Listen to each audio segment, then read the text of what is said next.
Hello.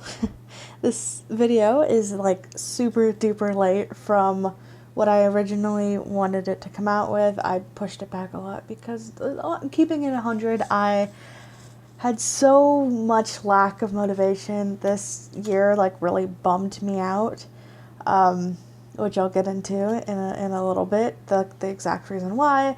But yeah, it took me a while to actually get this year put together. Just so much happened. And I'm glad it's finally out and we can just hop right into it. And I'm not going to waste any more time because year 4 is wild. So, the past few years of Beetleclan, those being like 1 through 3, have been super manageable.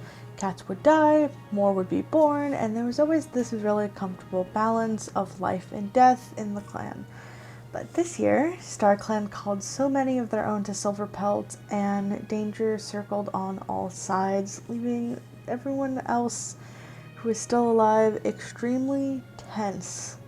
There's also a lot of potential Dark Forest stuff happening. Um, I haven't quite put any of that together, but oh boy, there's a lot of more people who have ties to the Dark Forest, and yeah, let's just go visit Starclan really quickly.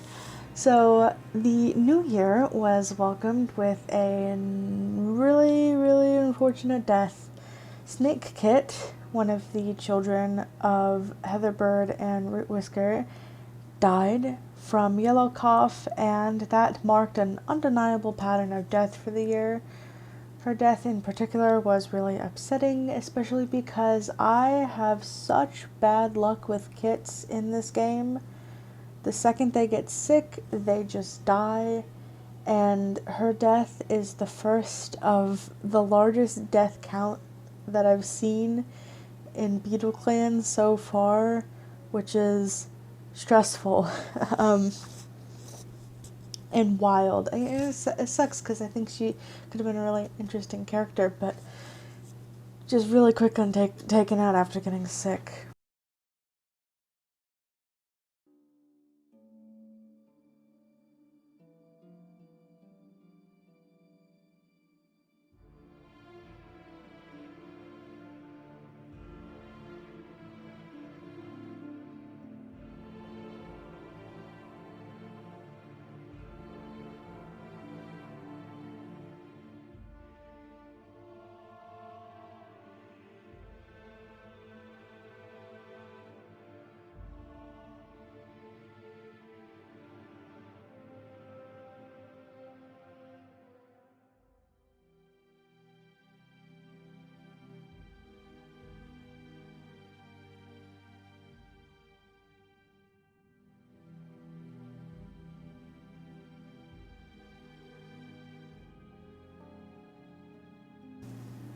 The next death comes in basically a small group. A small group of patrolling cats was ambushed and slaughtered by rogues.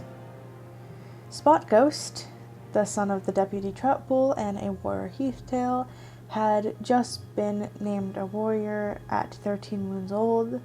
He was finally given his full name, and it appears that his mentor, Raindrift, taught him very well because he ended up being a really good warrior for the very short time he had his name. That same moon that he became a warrior, just a few days later, he agreed to join Weedhiss, Mordusk, Raindrift, and his sister Hope Lily on a border patrol. Their group was pretty large, and they had challenged a group of rogues that they come across without much fear that anything would go wrong. They should have been more careful, but Spot Ghost eagerly jumped into battle to save his sister from a jeering rogue that was coming after her. He managed to get Hope Lily free from the rogue's grasp, but stayed behind to save Weedhiss, while Mordusk and Raindrift escaped to warn the rest of the clan. Sadly, the two were gravely outnumbered, and Starclan has welcomed the insecure warrior, admiring his bravery during his final moments. Weedhiss had been the mentor of Fishy Shadow, who was Spot Ghost's brother, and lived just long enough to see him earn his warrior name alongside Spot Ghost. She spent most of her time talking with Hairstar and Troutpool, the leader and deputy, just mostly thinking of ways how to earn peace with SmallClan and the rogues that were circling around their territory. Her betrayal towards the members of SmallClan was forgiven, but the rogues that she used to be a part of still felt like they had a debt to be paid, and they were still coming for blood. She was found by these rogues while on patrol and was their target in particular. The rest of the group of the patrol was just unwelcomed casualties. They came for her as payment for leaving their group and had been less than favorable unless she could walk away with great injury. They didn't want to see her retire or live a nice, comfy life in Beetleclan. So while Spot Ghost did try to save her, it was a futile effort that left both of them in the paws of hungry rogues that would not bargain for their safety. The next death was one of our founders, Fleck, who spent the early part of the year as a diligent mentor to Fishy Shadow, though he did not really live to see his apprentice earn his warrior name in that final moon. Early in that moon, he was targeted by rogues during a particularly empty day. He was in camp helping keep guard with an apprentice Model Paw, and rogues descended upon camp looking for Weed Hiss and didn't find her. So they just slaughtered anyone who was left behind, and everyone in camp was very quickly outnumbered. Despite his tiredness and injury at the time, Fleck fought to the bitter end and attacked many of the rogues that tried to bring him down. He watches from Starclan now, eager to know that those rogues wouldn't forget his claws and teeth anytime soon, now that they sport scars and injuries from him.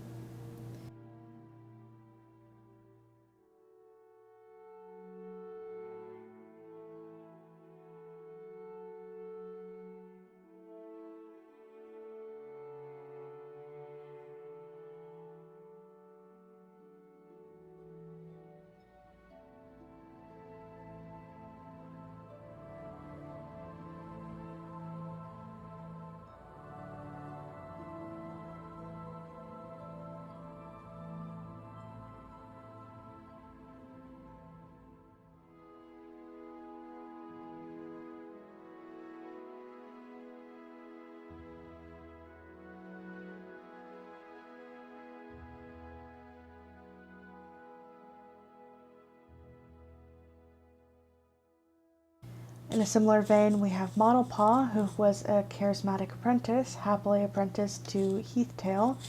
He was willing to stay behind and watch over the camp while his mentor went out to hunt, and was there to keep an eye on the elders. The apprentice was really keeping the camp clean and letting the elders take a little midday nap when rogues overtook him and slaughtered him quickly. Thankfully, he brought attention away from the elders and was able to keep them from being attacked or killed.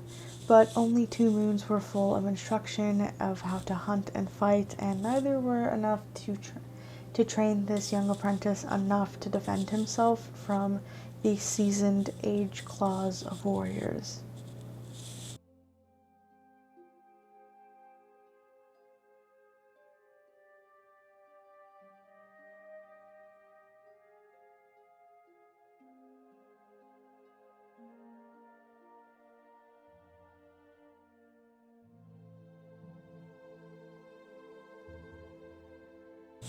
The last cat to have been slaughtered in the attack on camp was, unfortunately, another one of our founders, Shadow Skip.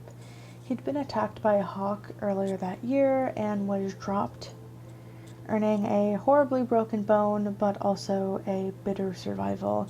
His odds were low, and his wound got infected very shortly after. The medicine cats did all they could, but he was mostly in and out of sleep to keep the pain away, and very, very loosely paying attention to life around him. When the rogues came into the medicine cat den, Shadowskip was ready to attack. He was woken by the sound of battle and hid in the shadows of the burrow, waiting for the first sign of another cat to spring his attack. Injured and with little time left, he joined Starclan, extremely proud of himself that he went out in a fearsome battle and was deeply mourned by his fellow warriors. It sucks that we lost one of our only characters in the clan that has a good, like a fighter skill, but I think that was an interesting way to go regardless. The death that followed after that was basically the moon after 5 deaths died to rogues. We had another death, which was Dusty Bee, one of our 2 elders at the time, and she passed away very peacefully in her sleep. She was slowing down more and more, only to be given a small breath of life through the company of a new friend. Fawnfern, the other elder who was brought into the clan during this year, was a kind companion that kept her together for the last few moons that they shared, but that didn't stop her from just being overtaken by her tiredness and old age. Of all the deaths, the clan was extremely thankful to have a peaceful death. Yeah, it sucks that Dusty Bee passed away, and it sucks that they're have one less cat among their ranks, but she was a founder and she was one of the oldest, and she served the clan quite well, so her rest is deserved. Dusty Bee was mourned among the deaths, far more violent than her own, and now happily walks the stars with her clanmates. I like to think personally that in Starclan she has finally completed the polycule with Mudbird and Blackstripe, because that was one of the things that I wanted to happen in game, but they all just kind of passed away at different times, so I think they're now doing that in Starclan. And next death comes in the form of way later down the year. The rogues left for the most part for summer and fall, but returned the minute that winter came upon the clans. Once again, they sought out a patrol and took out their anger on any that crossed their path. Raindrift was out with Mordusk, Heatherbird, and Heathtail to patrol their borders. The group encountered rogues and scattered in hopes of earning individual fights that would make it easier to get the rogues out. Raindrift bolted the thought of his one and only apprentice, Spot Ghost, having been killed by these same rogues, still fresh on his mind. He defended himself from a vicious pair that cornered him, but his paws were for good things and violence was unfamiliar. What eagerness he felt as a naive child at the beginning of Beetleclan's founding, wanting to crave battle, had long since faded, and he no longer desperately wants these bloody conflicts to prove himself.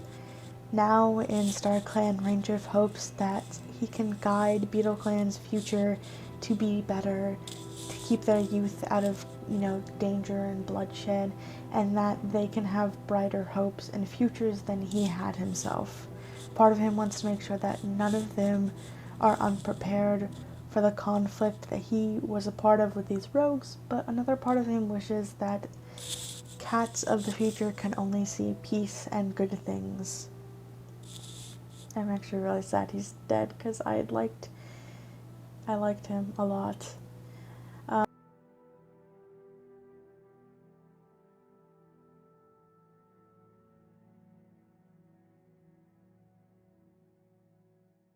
But that isn't the only death that we had at the hand of that patrol of rogues. We also had Heatherbird. She trained her first and only apprentice this year of Hope Lily to be a powerful warrior. She also welcomed a second litter of kits with her mate Root Whisker, who she deeply loved. I'm so sad, but the high school sweethearts are separated. It was that love and that commitment to her mate and to her kits and to her family as a whole that drove her forward, tackling a rogue that cornered her down a snowbank. Heatherbird managed to kill one rogue, but was taken down by a second one that had followed her down. By pulling the attention away, both Mordusk and Heathtail were able to escape and managed to get back to the clan without injury. And now in Starclan, Heatherbird takes care of her kits who have passed away already, Modelpaw and Snakekit, and finally gets to be reunited with her sister Treekit after many moons of being apart.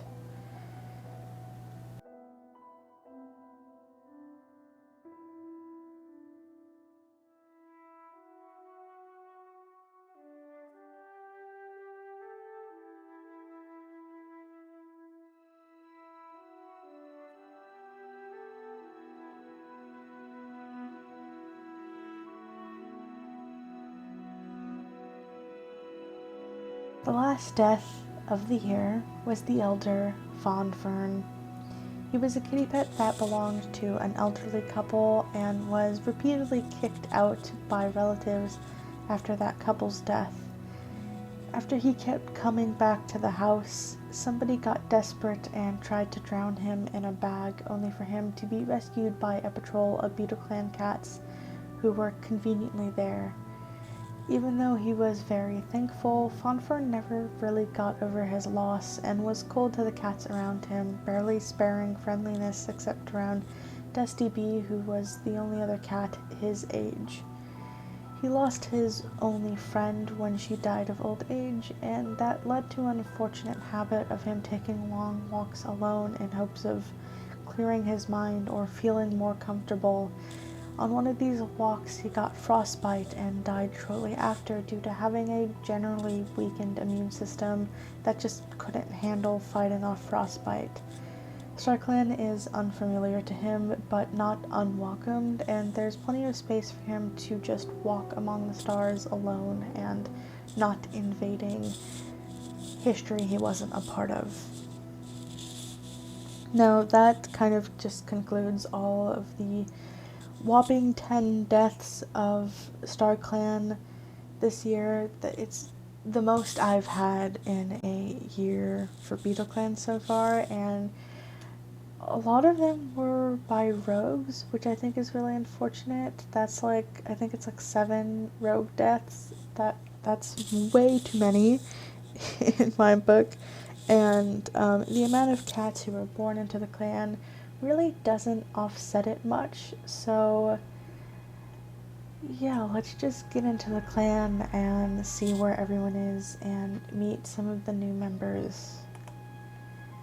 Hairstar was injured at the as soon as the year started, and he spent all of spring and a little bit of summer in the company of the Medicine Cat's Den. When he recovered from his broken bone, he met a group of rogues during a patrol and chased them away alongside Mordusk, Raindrift, and Hope Lily. The next moon, he got heat exhaustion and had to rest again. He recovers in the cool shade before getting back to his duties. Once again, he returns to the Medicine Cat Den, this time with White Cough. He's quick to recover, only to be brought down emotionally by the loss of a dear friend in Raindrift. It's not lost on him that himself, his deputy, and the considerably senior warrior is the only ones they have left from the original founding, and that down to just 3 founders, they're running out of people who were around for the times before Beetleclan. Aside from this sickness and injury, Hairstar was trapped in his mind all year. He thought long and hard about taking new territory and what battles would be worth having. Too many moons had passed and too many cats had died due to battles fought unprepared, so he just started to push his clanmates to learn more, to fight more, to defend themselves more.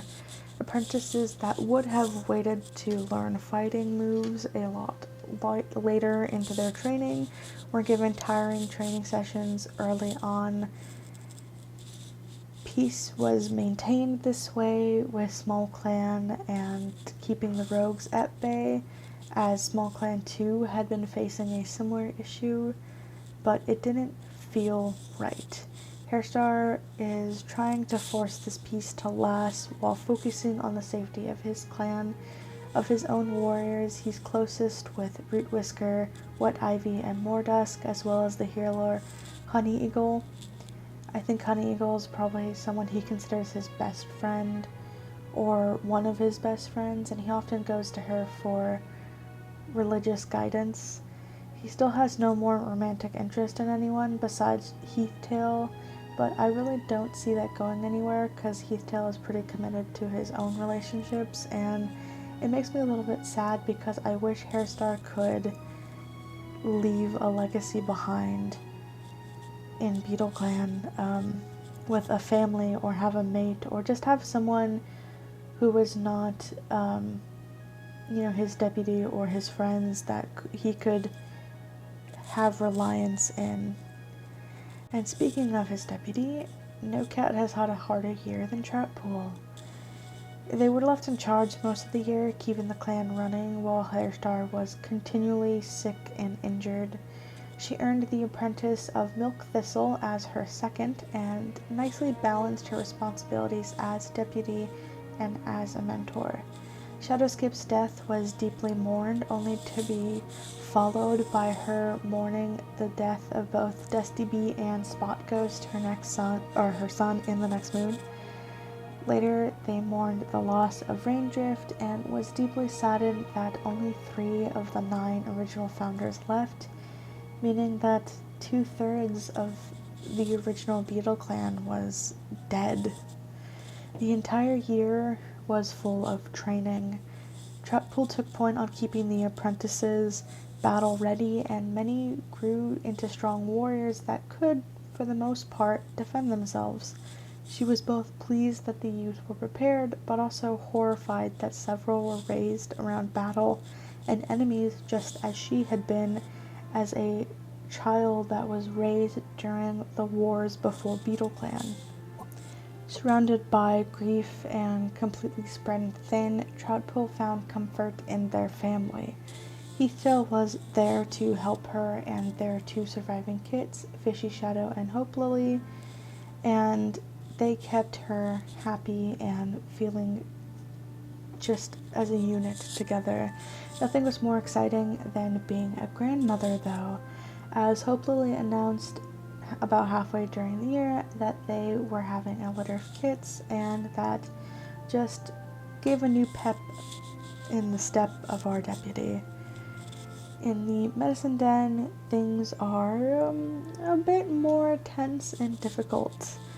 After the death of Blackstripe last year, Honey Eagle has been left as the only medicine cat. She's both stressed and frustrated with being the only cat healing the clan, and desperately wanted to have one of the many new apprentices just come help her out. Of all of her nieces and nephews that were born, she was stuck with Sandpaw, her least favorite. The 2 were always at odds, as Sandpaw had no interest, if any, in medicine, and only begrudgingly accepted this position to help out the clan, which strongly irritated Honey Eagle. Despite that difficulty during the year, Honey Eagle did help Hope Lily have a litter of kits. Now, in-game, it's listed that Honey Eagle is the mother of these kits, but I don't think of it that way, like plot-wise.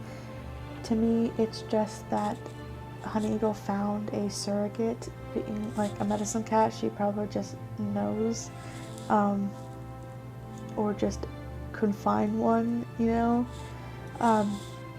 But in game it does consider her the other parent, which makes all of the kits that we're gonna see at the end of this video like related, like they're like first cousins or something. So I turned on that game setting that lets first cousins be mates to try to like counterbalance that, because in the storyline, Honey Eagle is not the mother of those kids, so that doesn't make those kids related. These are two different like bloodlines. If Honey Eagle and Hope Lily do become mates, that's fine, but these kids in particular aren't, you know, blood related, so it's a whole thing. I'm explaining it because it makes me feel better to explain it, but yeah, if some of these kids look like Honey Eagle, that's the reason why. Anyways, moving on. Honey Eagle has a few conflicts with other characters that I think are really interesting, like her apprentice Sand Pond. She just really hates this guy, but she also does not like Hope Lily's brother Fishy Shadow. The feeling is really mutual between them, and Fishy Shadow really just doesn't like any of the clan's medicine cats. I like to think it's because he has like a connection to the Dark Forest, and maybe he's this edgy, like, I don't like Starclan kind of thing, and he just doesn't like them. But yeah, it's the feeling is mutual, and she really just does not like Fishy Shadow either. Moving on, Sand Pond. I adore this guy. He has grown into being an ambitious lore hunter, which is exactly the same type of person that Hairstar was at his age. Despite his lore ability, Sand Pond really just hates being a medicine cat. He started to train under Honey Eagle out of necessity and absolutely loathes his aunt's training. As soon as he earned his full name, he was just free to do whatever he wanted. Training wheels off, going on solo patrols, I am on my own. One of the major reasons that Sandpaw hates his newfound position is because he has no connection to Starclan. He just can't talk to them. Nothing's getting through. He's good at all of the healing stuff. He is not good at any of the religious stuff, and he could figure out the purpose of herbs and traverse the territory to find them, but Starclan would just never say a single word to him. This lack of a bond with his ancestors has caused a rift between him and Honey Eagle, something that he could only just start to repair after earning his name and proving himself to be a suitable enough healer. Now, on to our many warriors. The oldest warrior is Mordusk. She was on patrol when Spot Ghost and Weedhiss died, and running away made her feel extremely sore, both physically and emotionally. She's getting up there in years and moons, so she's pretty close to retiring. The rest of the year was spent helping out as a suitable warrior, and she just kept trying to be a good influence on the younger cats, even though she isn't particularly fond of kits or any of these kits. I wish I could say more about her for this year or just in general, but she really didn't do much, and she just doesn't do much in general as a character. She was a perfectly fine warrior and did nothing wrong, and has caused no drama, and has had very boring character interactions with other people. She's just a background character. I try to make her look more interesting design-wise to make up for it, but yeah, she's just a good, confident warrior that's pulling her weight in the clan. Like, there's nothing more to say about Mordusk. She deserves the world and a happy life, and I think she's going to be enjoying her final years in Beetleclan's nice comfort. moving on, our next considered, quote, I'm using air quotes but you can't see it, senior warrior is Heathtail, and he has also been having a difficult year. His son is dead, several of his friends are dead, and his wife is a disaster. He can't stop his workaholic wife, who is also the deputy, just long enough to get her to take care of herself in her grief, and he's spent a lot of time managing his kids and grandkids when she's been too busy to do so. For most of the year, Heathtail fulfilled the purpose of being an emotional rock for his family and a sturdy, reliable warrior. He remained adventurous, but put a lot of his more fun-loving nature on the back burner so that he could be more reliable. Part of him feels that his turn towards being more strict and serious was passed down onto his surviving son, Fishy Shadow, and that his desperation to be close to his family pushed his daughter Hope Lily to have a litter of kits even though she was so young. Outside of comforting his family, Heathtail is still really close to Hairstar, and he's now trying to keep the peace with Small Clan. He doesn't really care anymore about being neutral, and he's just kind of the opinion that he doesn't want to see deaths anymore. So if he needs to keep the peace with Small Clan and keep the rogues out, that is exactly what he's going to do. And if that means playing some politics, he's going to finally do that. Wet Ivy is really turning out into a young, mature guy that is earning a good name for himself. He is pushing hard for peace with Small Clan and is definitely one of the major forces in making sure that everything is running smoothly on those borders. And he's been giving Hairstar a lot of advice on what to do as this wise mediator, and he's just really been proving himself as like good potential deputy quality. This wisdom and strength earned him Addertail as an apprentice, and he really likes her, though is willing to admit that they're not very close because there's been a lot more on his mind, like the death of his clanmates and rogues, and that having that emotional connection with her is just not something he was exactly doing. He's been really close with Root Whisker and Hope Lily, though, having crushes on both of them. However, Hope Lily's brother, Fishy Shadow, is Wet Ivy's least favorite person in the world. He is so frustrated that Fishy Shadow is also turning out to be this, like, strict warrior, and it doesn't want to be showed up. It's like these two are the two that are, like, deputy potential, after, if, like, Trout Pool ever steps down or anything. So Wet Ivy to be showed up by someone who is like 12 moons younger than him is so stressful for him. Honestly, I don't think he has to worry that much because Fishy Shadow is like, it is a lot more strict and not as much of the empathy that you might want in the situation, but whatever. Fishy Shadow spent a lot of the year training alongside Trout Pool and has really been proving himself, as I said, like to be this good deputy quality. He caught a snake and tossed it out before it bit any cat. He also stopped himself from eating berries only for his apprenticed Adderpaw to eat red berries the next moon. Poor guy is like stressed out and thinks all of that this misfortune is going to reflect poorly on him, and he's just like so worried that he's never gonna get a chance to prove himself, but like isn't realizing that he's making himself a really, really good asset to the clan.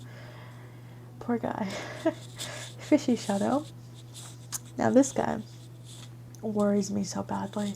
Fishy Shadow has become a strict and serious little guy who is possibly also vying for a position of deputy. He has also formed a deep dark forest bond, which has been passed on to his nephew.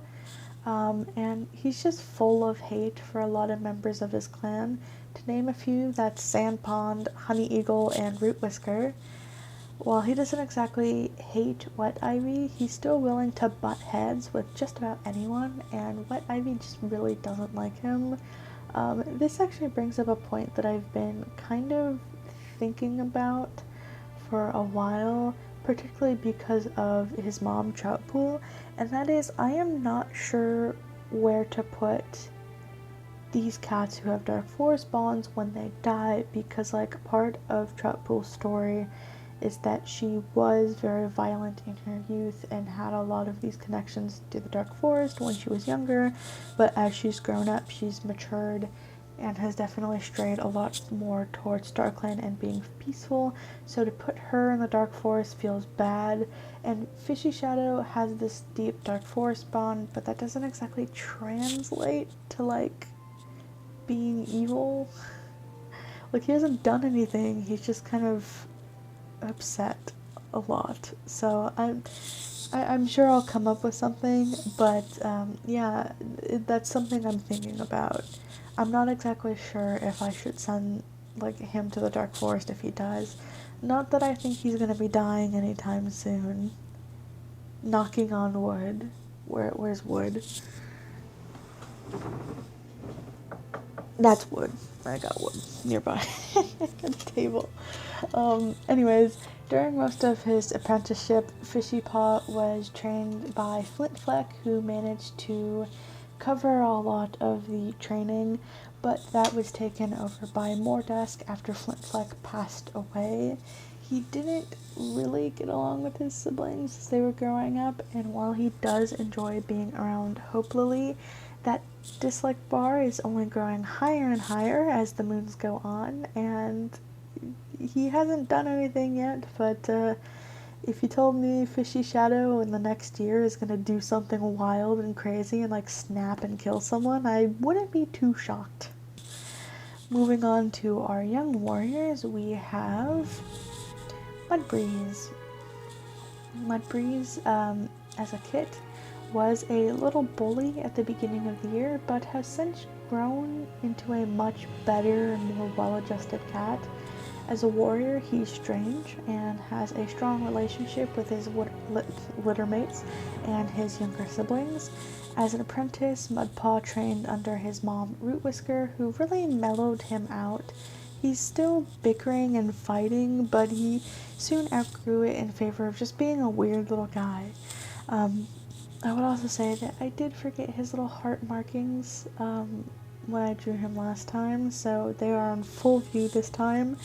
Of his siblings, he was the first to become a warrior and was upset by all of these deaths in the clan, which is fair as a young warrior.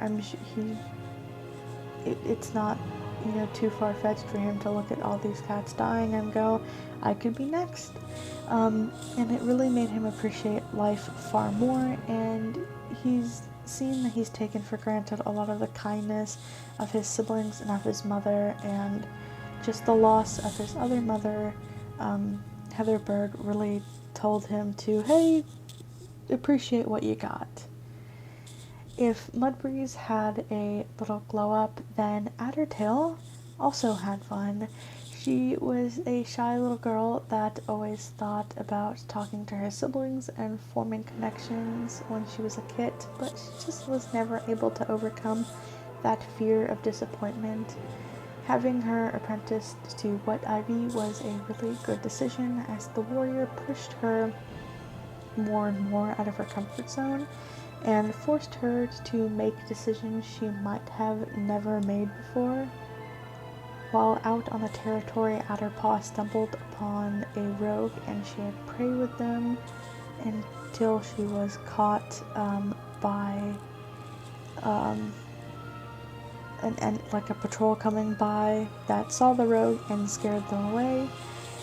She was worried that she would get in trouble, and they were worried that she was going to be killed, but was glad that she was being empathetic, because it's a good skill to have, and it's a good thing to do, but it was not good in this case. And despite the fact that it ended peacefully, a lot of the adults in her life worry that she's going to be making stupid or rash decisions without really thinking of these consequences. After getting heat exhaustion a little bit later, she bounced back immediately and was more than ready to do all of the patrolling, all of the training, everything she could get her paws on.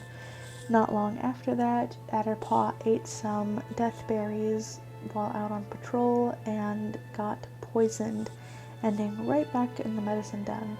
With Mudpaw, she dreamed of having a mate and kits one day to keep her mind off of sickness, and made a full recovery in time to see Mudpaw become a warrior.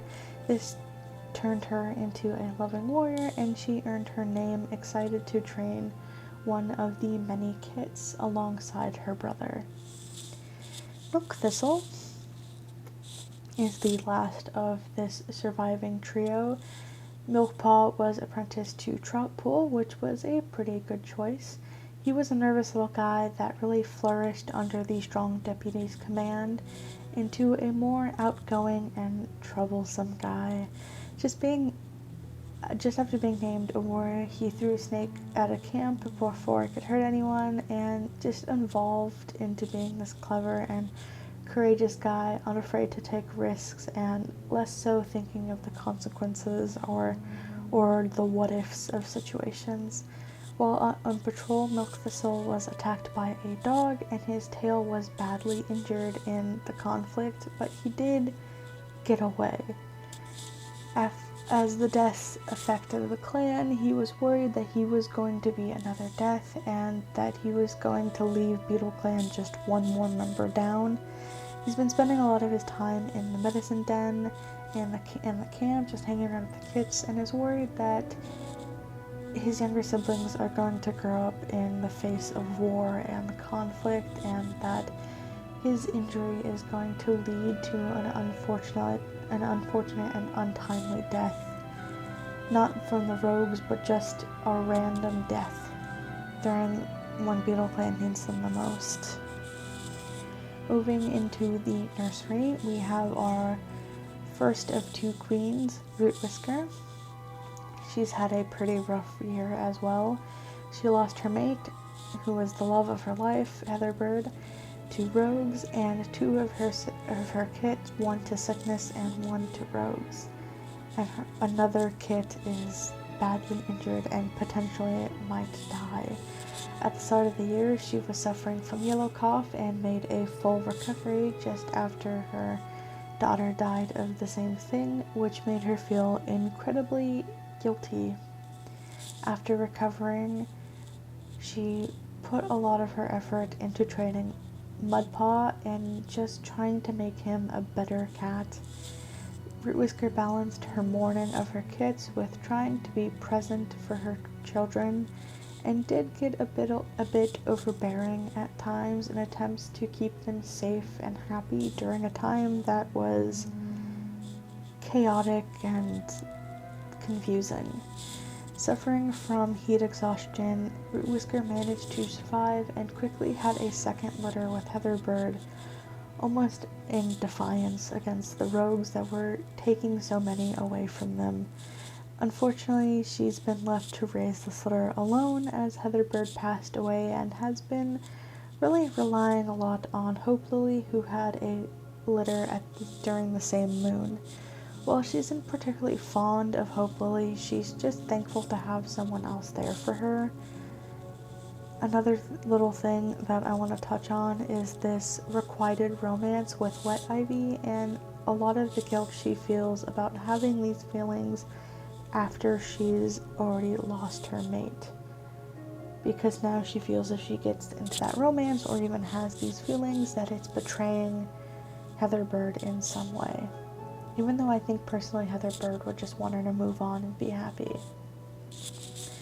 Hope Lily was made a warrior alongside her brothers, only for everything to go horribly wrong.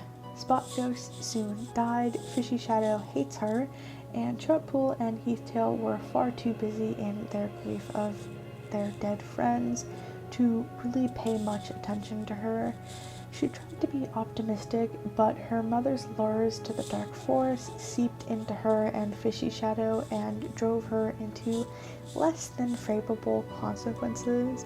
I really think that a good interpretation of the dark forest is not exactly like, ooh, we're driving you to do murder and death, but more just driving you to do your impulsive, intrusive thoughts.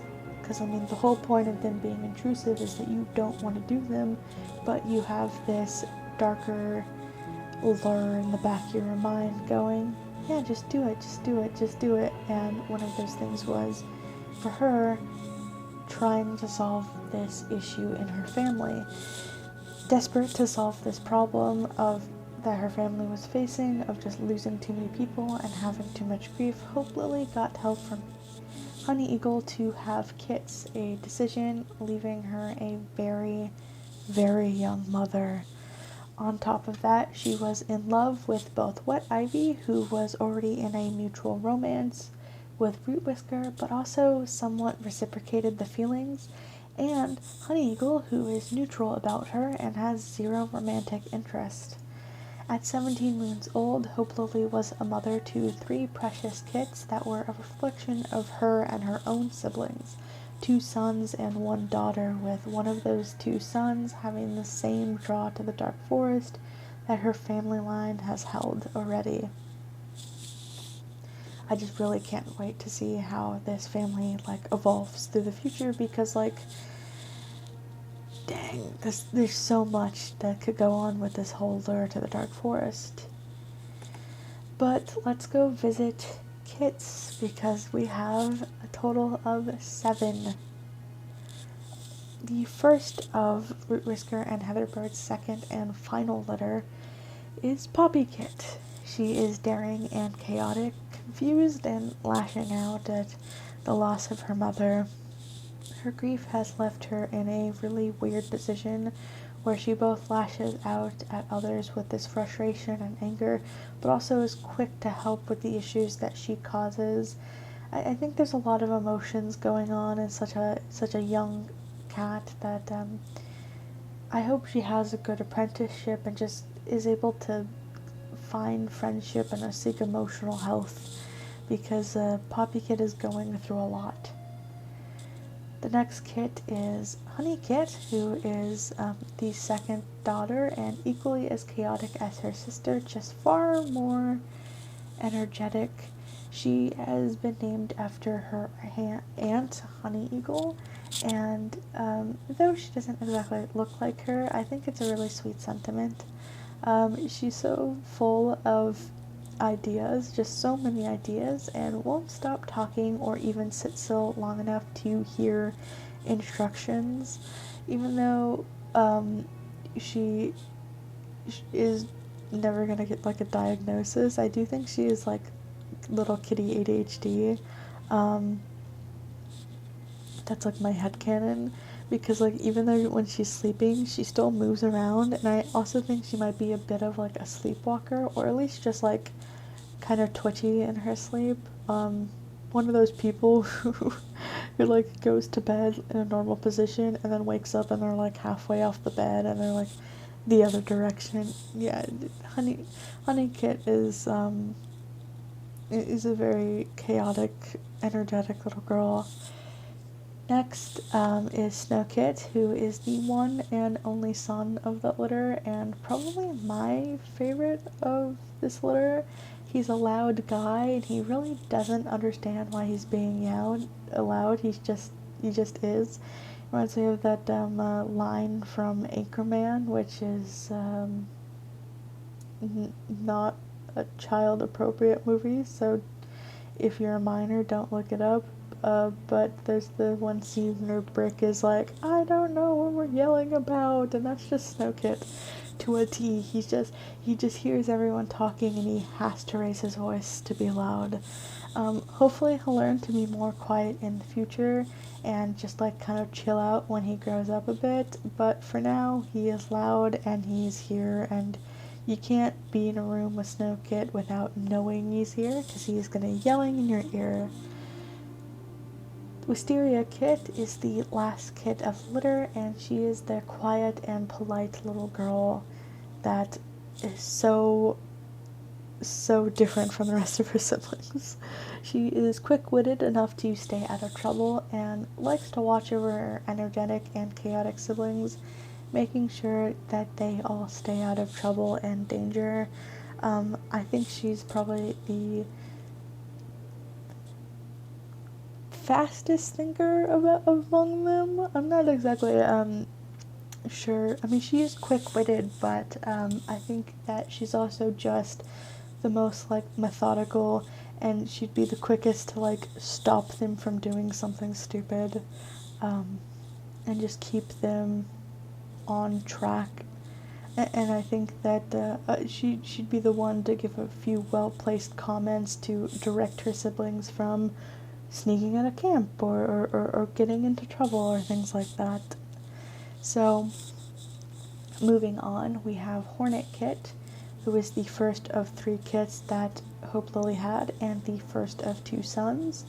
He really isn't aptly named because hornets have this idea of being aggressive or harmful or even scary, and he's just a sweet little guy that loves to chase bugs and hunt moss balls and just have a good time. I don't see Hornet Kit being violent or aggressive or scary in any way, and I think like he might just have the name Hornet because Hope Lily saw a hornet nearby. I don't imagine there's a lot of depth behind his name, and maybe it's even a name given as misleading to make him seem more threatening than he actually is, and maybe he'll grow up into fulfilling the idea of being a hornet, but for now he's just kind of a little guy. His sister, the one and only daughter of the litter, is Dancing Kit, who I do feel is far more aptly named. She's playful and happy and noisy and just an all-around fun little girl. She loves to help her mom out and wants to keep her clan both happy and functional. She loves her brothers and she loves all of the other kids in the nursery. She loves to get into trouble, she loves to play around, and she's just having a great time. She's probably closest with Hornet Kit, and the two get into a lot of fun, not trouble, but just hijinks. I don't think they're doing anything like trying to sneak out of camp. I think they're just messing around and having a good time. And they always try to include their brother, but he definitely is doing his own thing. The last kit of the litter and the clan that we're going to be talking about today is Rowan Kit. He is the only kit of the litter to have the same connection to the dark forest that we can see through his family line, and he can hear whispers of cats he doesn't know on the wind. I swear he heard this. He had this little thing where he's like he could hear cats whispering or something. But when I looked back through the notes, I could not find it. So I swear it's there, and I drew this whole pose and everything with that in mind. But I don't think there was an actual status he had in game. But who cares? I am making it. I think that his attention-seeking nature has kind of brought forth dark forest spirits to prey on his, like, not insecurities, but just prey on that intrusive thoughts or just any motivation he might have for doing any attention-seeking behavior. Like, sadly, Bro has no sense of danger and really just wants to figure out like what he's hearing, what he's saying, who's like trying to communicate with him, even if that discovery is like super dangerous and could lead to his death. We actually see Rowan Kit in the image I drew at the beginning of the video, because I always do one of those little pictures. And for the most part, I try to have it where it's like, ooh, intricate background and less focus on the characters and more on just like creating a scene. But I really liked I had this idea of an eclipsed sun with a Rowan kit looking at the camera, and that was like a not a Starclan, but like a dark forest vision, because I would love if the dark forest was like an actual dark forest, but instead of having like a sun, it was just like a solar eclipse. Yeah, anyways, that's year 4. I've already played through like a little over half of year 5, and let me tell you that is crazy so far. I've also like really updated the way I take notes, so there are some details that I'm paying more close attention to that'll be in like when I talk, because this is something I didn't do that I'm kind of frustrated with, and that's I didn't keep track of like if a cat started, I'm going to use Addertail because it's perfect to explain her. She starts like the moon as a kit, and then she ends it as a warrior, and we don't like see the apprenticeship really, even though it like happens in there, and I just like didn't mark down the personality that she had during that time, because not all personalities that they have during their apprenticeship carry over.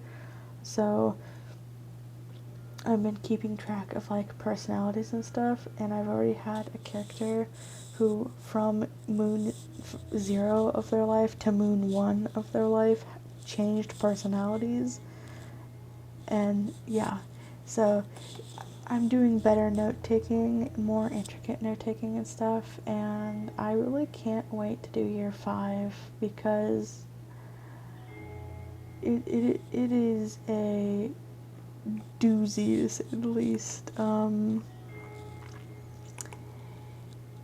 Yeah, thanks for watching, by the way. I appreciate it a lot, and I hope that you enjoyed this and that you would enjoy sticking around until probably the end of February, when I think that's when year 5 comes out. And I mentioned this in a community tab post, but I am also going to be doing like a special after year 5. We're going to be talking about like we're going to be voting on it, so I guess just keep an eye on that before year 5 comes out. I'll be posting like a community tab voting on what you want the special to look like. So yeah, anyways, thanks for watching. Have a good one.